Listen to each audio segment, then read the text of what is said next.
Welcome to the Immigration Therapist Podcast, a podcast for therapists that want to learn more about immigration evaluations and immigration attorneys that want to learn more about the immigration evaluations. So on today's episode, we're going to talk about working with difficult clients.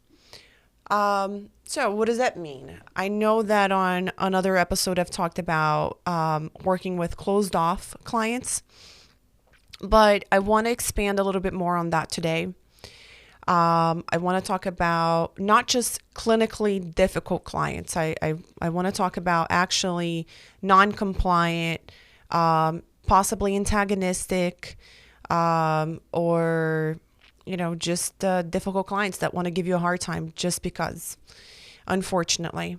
So I'll mention a case I had, obviously, for HIPAA reasons. I won't mention names or any identifiable information. But I had this one client once that he signed all forms, my intake, my consent for treatment, everything. And we, throughout the process of scheduling the sessions, I went ahead in good faith, scheduled all sessions. For my evaluation, I require 4 sessions. I like to do a very detailed and thorough document.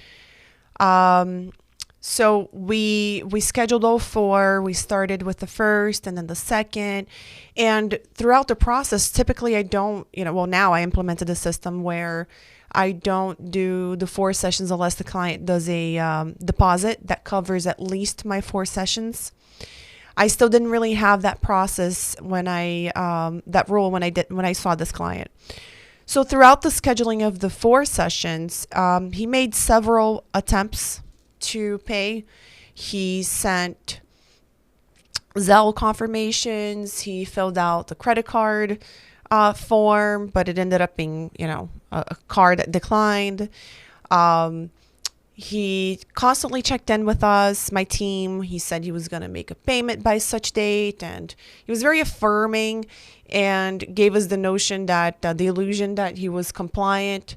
And we ended up completing the 4 sessions. During session, he presented as very compliant, willing, open. But then after the 4 sessions,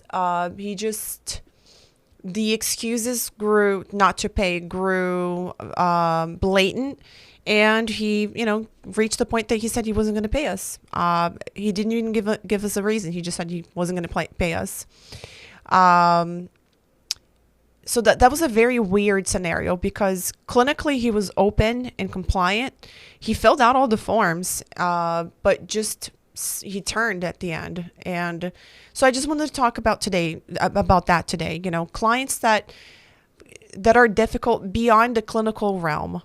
So what ended up happening with this client was after several attempts to try to get paid, we ended up filing with the small claims court, unfortunately. So that's what I want to talk about. I think the best advice I can give is just be prepared. My lesson learned with the scenario was to make sure all my T's were crossed, make sure the client filled out all the forms, which he did.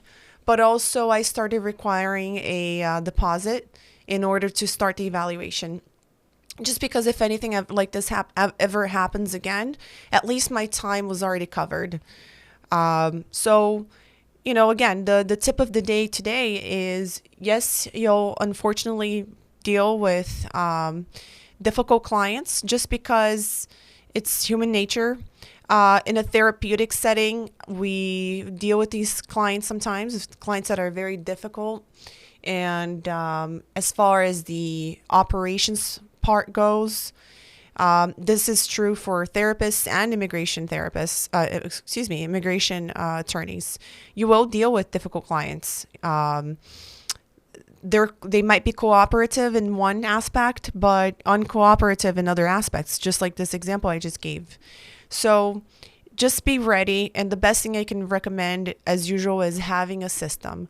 Trying to fight against that imposter syndrome and understand that dealing with immigration clients is honestly the same as in dealing with therapy clients. You need to have all your ducks in a row and make sure that your paperwork is done. You have a system, and stick to your boundaries, because it's easier to prevent the problem than to go after it and fix the mistake. We learned our lesson. Going through a small claims court was very, very time consuming, very bureaucratic, frustrating. As a group practice owner, I hardly have time for regular operations, let alone extra things like that. And it's disheartening having to deal with, a client who you're trying to help. You did your part, but then you didn't get that back. So that's the best tip of the day I can give today, is to just make sure you have a structured, a rigid, structured system, and try to leave the imposter syndrome aside and understand that even though immigration clients are different than therapy clients, again, they might be a little bit non-compliant in nature compared to therapy clients, just because, again, they're doing an immigration case. They are not truly looking for therapy. You still, actually, more than ever, this is when you really need to have your systems in check, everything structured, and stick to your boundaries. That's what I would say. So I hope this helps. And as usual, you can find us on social media, Instagram at immigration_evaluations_center. See you on the next one.